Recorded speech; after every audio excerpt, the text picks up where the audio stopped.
Bienvenue dans le podcast Anasio pour une enfance protégée, rubrique pour les enfants.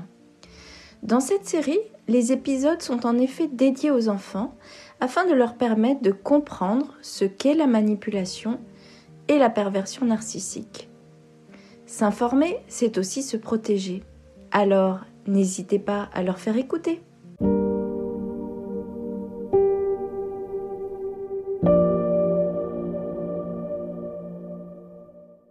Dans le précédent podcast, je t'ai expliqué quelles étaient les 7 caractéristiques pour détecter ce que l'on appelle un pervers narcissique. Une des caractéristiques, c'était qu'il manipule. Mais comment procède-t-il ? Le pervers narcissique et même le manipulateur utilisent ce que l'on appelle le triangle de la manipulation ou aussi le triangle de Karpman. À chaque bout du triangle, on retrouve 3 rôles. Celui de victime, celui de bourreau et celui de sauveur. La victime, c'est quoi ? C'est la personne qui est blessée, qui se plaint tout le temps. Le bourreau, c'est celui qui joue le rôle de méchant, qui est agressif, qui critique, dévalorise, pointe tout ce qui ne va pas et qui humilie. Le sauveur, c'est celui qui veut sauver, réparer, protéger tout le monde.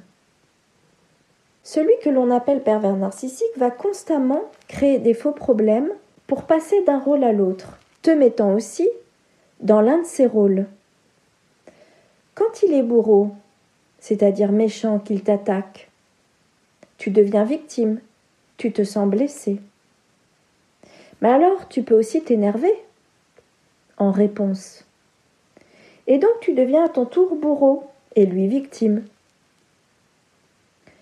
Il peut aussi se positionner en sauveur, c'est celui qui vient te sauver, toi, la victime. Donc, tu vois, les deux sont liés. L'un ne va pas sans l'autre. Pour qu'il y ait un bourreau, il faut une victime. Pour qu'il y ait une victime, il faut un bourreau. Pour qu'il y ait un sauveur, il faut aussi une victime. Je vais te donner 3 exemples. Exemple de Gabin. Gabin se plaint tous les jours de tout. Sauf qu'aujourd'hui, c'est toi qui ne vas pas bien. Tu te sens malade, fiévreux. Tu aurais besoin de réconfort. Tu en parles donc à Gabin, avec qui tu t'entends bien. Mais Gabin ne t'écoute même pas, et c'est pas la première fois. Et même, au lieu de t'écouter, Gabin va te parler à nouveau de ses problèmes, de sa dispute avec Gabriel. Gabin joue le rôle de victime. Autre exemple. Une amie ne te parle plus depuis plusieurs jours. Elle t'ignore complètement. Tu ne sais pas trop pourquoi. Un jour, elle est à la sortie des cours avec un autre groupe d'amis.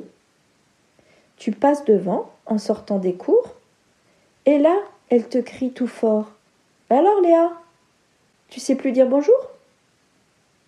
Et elle ricane. Et elle ajoute « Et ça te gênerait de dire bonjour ?» Elle joue ici le rôle de bourreau.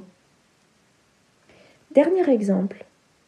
Manon veut toujours aider tout le monde.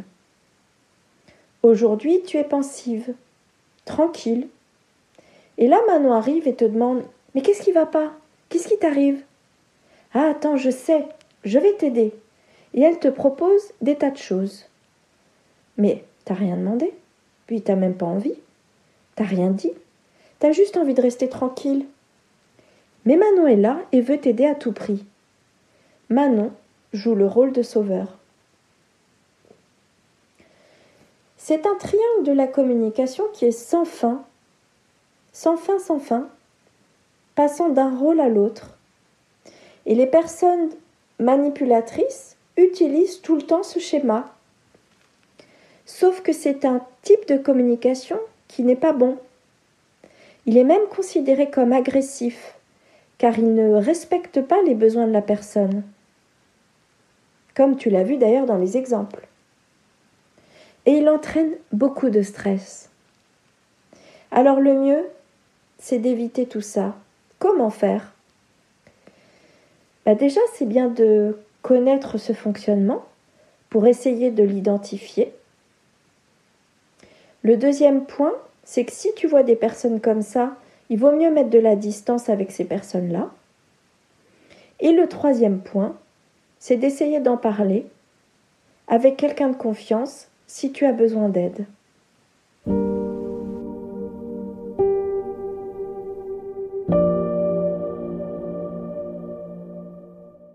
Merci pour ton écoute. N'hésite pas à liker, à t'abonner et à partager si toi aussi tu penses que cela peut aider d'autres personnes.